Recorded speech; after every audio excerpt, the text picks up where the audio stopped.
excited for the rest of the season, what comes with it. When does preparation for LSU start? How's that factoring? Yeah, the staff will be working on that already with the game planning here today, and we'll get into practice by Wednesday and Thursday. We do have fall break, so there's no classes at the end of the week, but give the day to the guys get the day away as far as the players concerned, and we'll get back in the weight room and do some stuff tomorrow. Coach, how big was that win now that you had a few days to look at it, going into a bye week with what everyone's saying is a make or break game against LSU coming up? Yeah, that's the way we're looking at every single one of them. Got to be comfortable being uncomfortable. We preach that just as far as emphasizing strain. When it comes to just what we do every day, no matter what the situation is. But now we're really in that moment, and I thought we passed the first test as far as it being in that kind of time of being uncomfortable, and the guys really honed in on what they can control, and that was a lot of focus. All the work that's needed to prepare to be great on Saturday, and we took a step. Continue to be a work in progress. Will always be that way. I don't care how good you are. But I'm proud of the way that they have continued to respond each and every time and everything we ask them to do. Do you have a further update on Cole? And then also, just you kind of used two guys in replacement of him in punt return. What do you see in punt return if he's not even in play? Yeah, I don't have an update on him. That'll probably be later today. And then, with Ryan and Bach in particular, just rotating those guys.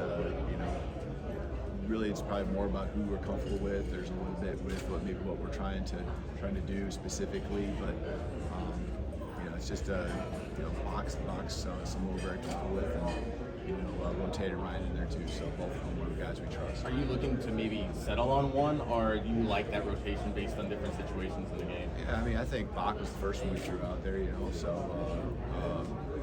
And some of it might just be the situation. We're just looking to get it caught, or we're looking for an explosive play.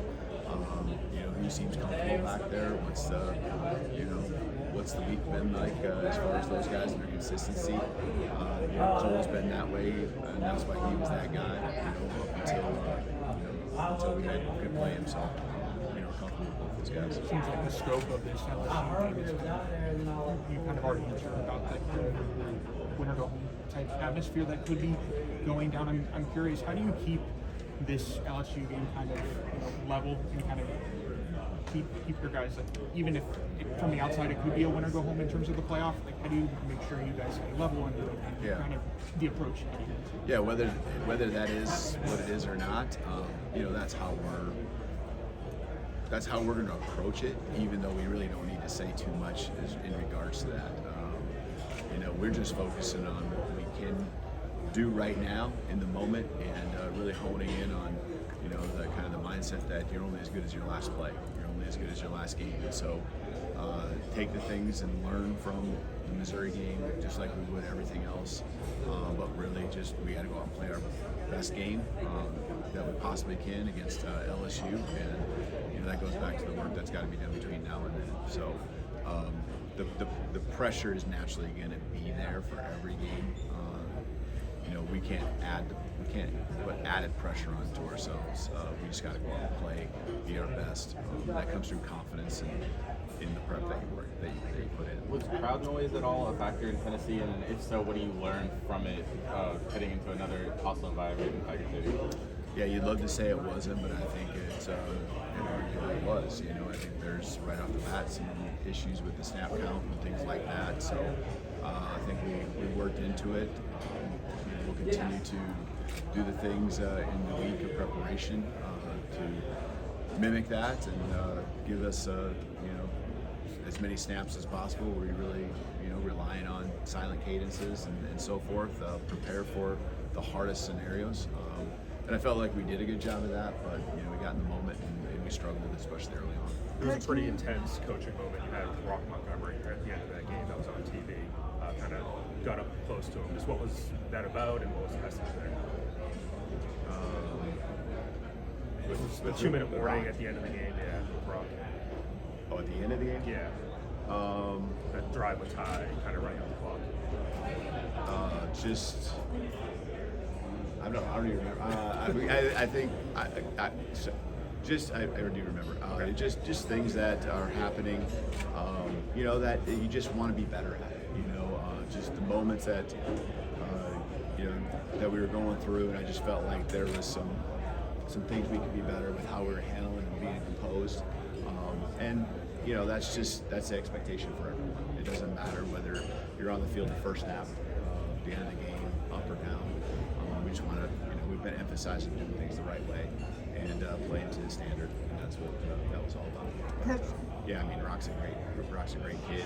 Gives everything he has to the program. So it's not specifically about him. It's just about everyone.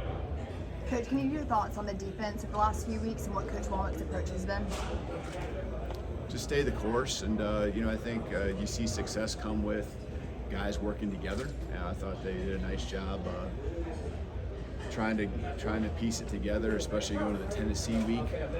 You know, you're always disappointed, especially when you come out short.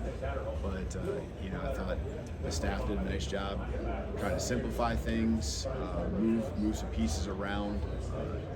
You know, we had to have plan A, plan B, plan C for guys in case injuries presented themselves in certain positions.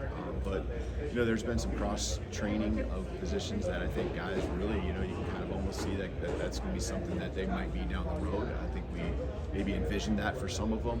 We just have to get to some of those things sooner than what we probably anticipated in that need right now. So the mindset, you know, getting the shutout was big for them. You know, threw some guys back out there that maybe weren't in that drive at that moment, and you know, that was important to me to get that shutout, called timeout. I wanted to see what they're going to do so we could specifically get our feet in the dirt and play ball and try to preserve the shutout. So you know, that drive was disappointing because we threw some new faces in and you know, gave up, I believe, 3 explosives, and I think there was maybe only 4 in the total game.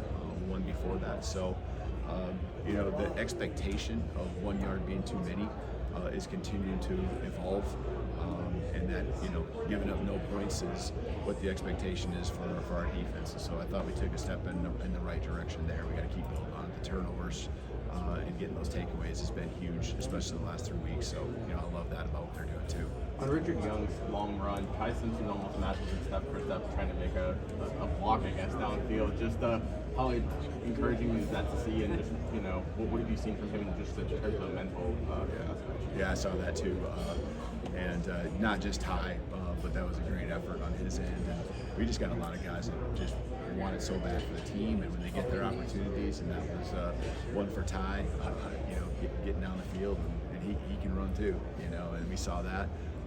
But you know, just team players wanting to do everything they can to help their teammates out, and that was a great example for sure. You give him a hard time about quarterback blocking at all? Or?